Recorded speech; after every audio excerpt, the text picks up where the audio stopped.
Kakbhushundi arrived for the storytelling session with a song in his heart. This particular session was going to be so full of love and joy and would bring some much needed lightheartedness at this point. Mentally invoking Sri Ram, he began the story.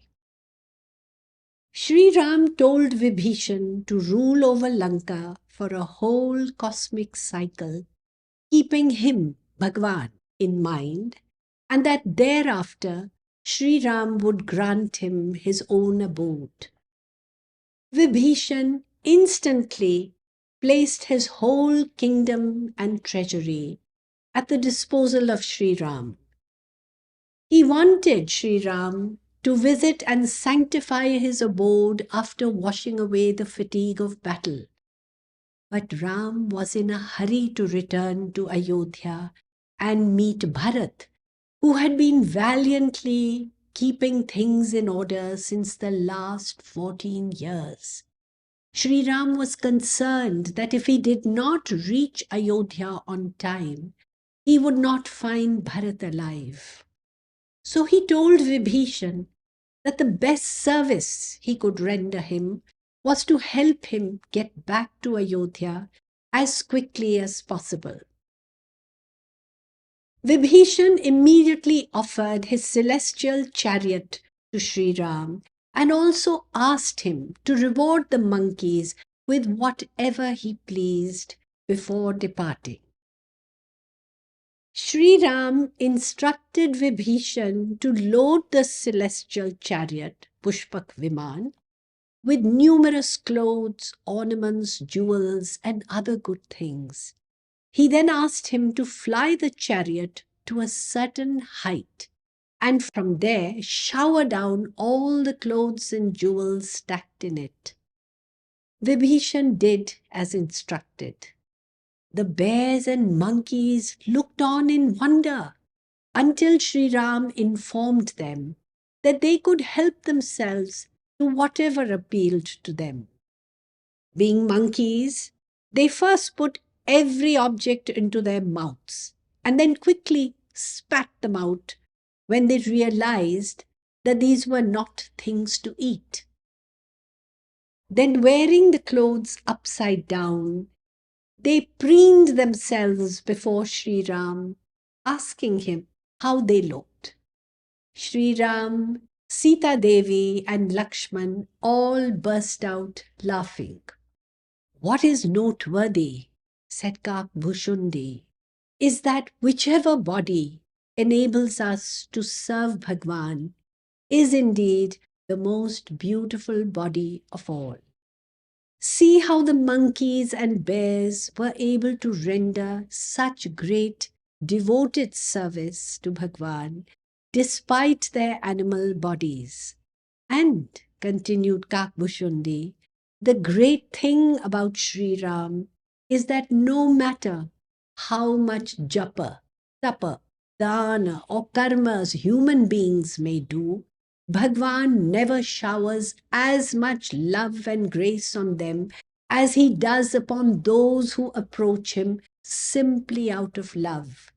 For Sri Ram, love alone matters. And for that reason, said Kakbhushundi, we birds are very lucky because that is all that we are capable of. Japa, tapa, dana and so on are beyond us. But love, yes, we feel that very strongly. Then continuing with his tale, Kakbhushundi said that Sri Ram then told the monkeys that it was time for them to return to their homes.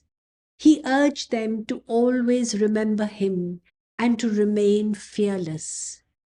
Then seeing the immense love of his sevaks, such as Sugriv, Nala, Nila, Jambavan, Angad, Hanuman and Vibhishan and a few others, Sri Ram allowed them to accompany him to Ayodhya. He made them all climb into the Pushpak Viman, and the chariot expanded itself to accommodate the additional passengers. As the chariot lifted off, cries of Jai Shri Ram rent the air. When the chariot took off, auspicious omens were seen all around. From the chariot, Sri Ram pointed out to Sita Devi the various spots that he had visited and narrated to her the incidents associated with each. He briefly stopped at the ashram of the various rishis he had met and had had satsang with on his way to Lanka. He also stopped to bathe at the Triveni and to meet his friend Nishadraj at Shringaverpur. Sri Ram never forgot anyone, and he brought joy to all.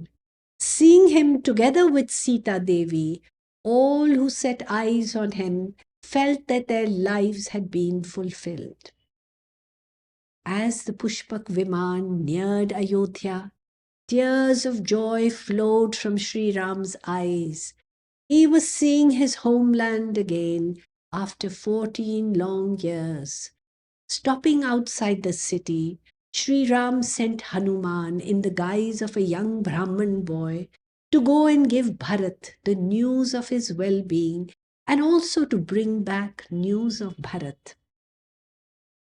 Hanuman found Bharat dressed as an ascetic with an emaciated body continuously repeating Ram, Ram. Approaching him, Hanuman announced that the name of the person he kept repeating was about to arrive, accompanied by Sita Devi and Lakshman. Bharat's face lit up and his sorrow instantly vanished, like a man who is dying of thirst and who suddenly receives water and is revived. Hanuman introduced himself and gave Bharat the whole story of Sri Ram and assured him that Sri Ram would arrive shortly. Then Hanuman went back to Ram, completely overwhelmed by the extent of Bharat's love for his lord and brother. Sri Ram received all this news with great joy and then climbed into the aerial chariot for the last leg of this journey. With this, said Kakbhushundi, we come to the end of the 6th canto of this story called Lanka Kand. There was euphoria all around because this was such a joyous conclusion. Bowing down to Kakbhushundi, the birds flew off for the night with hearts full of joy.